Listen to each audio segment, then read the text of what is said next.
മാധ്യമപ്രവർത്തകൻ അഭിലാഷ് ഒരു ചർച്ചയ്ക്കിടെ BJP കിട്ടൊന്ന് താങ്ങാൻ നോക്കിയതാണ്. അതിന് തക്കതായിട്ടുള്ള മറുപടി കൊടുത്തു ജനചന്ദ്രൻ മാസ്റ്റർ. ഈ വീഡിയോ ഒന്ന് കണ്ടു നോക്കി. BJPക്ക് ഒരു നിലപാടേ ഉള്ളൂ.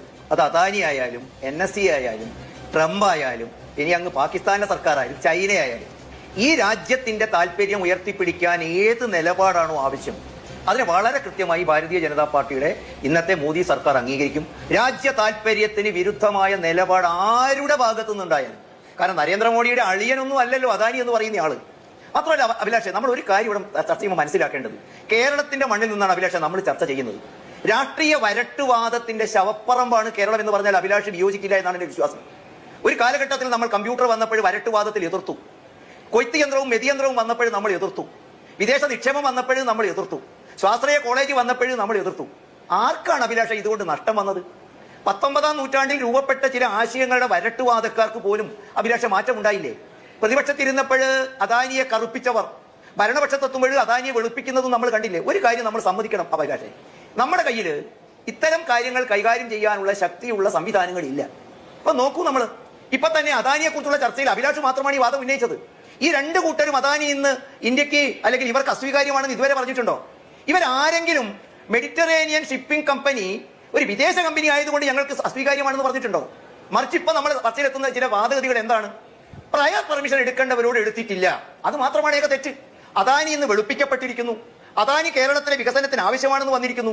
MSE എന്ന് പറയുന്ന വിദേശ കമ്പനി പോലും ഈ രാജ്യത്തിലെ തൊഴിലാളികൾ ചെറുപ്പക്കാർക്ക് തൊഴിൽ കിട്ടാനും സാങ്കേതിക വളർച്ചയ്ക്കും മുതൽ മുടക്കാനും അത് നാളെ കേരളത്തിന് കൈമാറാനും അവർ സന്നദ്ധമാണെങ്കിൽ അത് സ്വീകരിക്കണം എന്നുള്ള ഒരർത്ഥമുണ്ട്.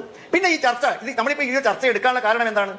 ആത്മവഞ്ചന നടത്തിയ ചില പ്രത്യയശാസ്ത്രക്കാർ സ്വന്തം അണികളെ തെറ്റിദ്ധരിപ്പിച്ച് അവരെ തെരുവിലേക്ക് ഇറക്കി വിട്ട് രാജ്യ വികസനം തടസ്സപ്പെടുത്തിയാലും ഞങ്ങൾക്ക് അധികാരമാണ് വലുത് എന്ന് ആ പാവപ്പെട്ട ഒരു തലമുറയെ വഞ്ചിച്ച് അത് സ്വന്തം നേതാക്കന്മാർക്ക് പോലും ബോധ്യം വരാനും ബോധ്യപ്പെടുത്താനും കഴിയാതെ അവരാണ് ഇപ്പൊ തെരുവീതികളെ അല്ലെങ്കിൽ മീഡിയയിൽ വന്ന് നമ്മളിപ്പോ മാതൃഭൂമിയുടെ ചാനലിലെ വിലപ്പെട്ട സമയത്ത് ഇന്ന് ചർച്ച ചെയ്യേണ്ടി വരുന്നത്.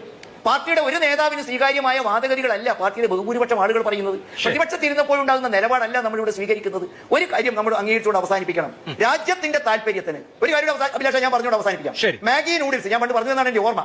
മാഗി നൂഡിൽസിന്റെ ഉൽപ്പന്നങ്ങൾ ഈ രാജ്യത്തിലെ ജനങ്ങളുടെ ആരോഗ്യത്തിന് വിരുദ്ധമായപ്പോൾ ഒരു കരുണയും കൂടാതെ ആ ഉൽപ്പന്നങ്ങളെ ചൂളയിലിട്ട് കത്തിക്കുന്നതിൽ ഒരു മടിയും കാണിക്കാത്ത ഒരു സർക്കാരാണ്. അതുകൊണ്ട് ഞങ്ങൾ പറയുന്നത് കേരളം പരിശോധിക്കട്ടെ, കരാറുകൾ ലംഘിക്കപ്പെട്ടിട്ടുണ്ടോ, കേരളത്തിന്റെ താല്പര്യത്തിന് അനുഗണമാണ് എന്ന് കേരളത്തിലെ ഭരണപക്ഷവും പ്രതിപക്ഷവും പരിശോധിച്ച് കേന്ദ്രത്തെ അറിയിക്കട്ടെ. രാജ്യത്തിന്റെ സുരക്ഷയ്ക്കും രാജ്യവികാരത്തിനും എതിരല്ലെങ്കിൽ അതിന് അപ്രൂവ് ചെയ്യപ്പെടും. അതല്ല രാജ്യത്തിന്റെ താല്പര്യത്തിന് വിരുദ്ധമാണെങ്കിൽ ഒരു സംശയവും ഇല്ല, ഞങ്ങൾ പറയുന്നു അത് നിരാകരിക്കപ്പെടും. കേന്ദ്ര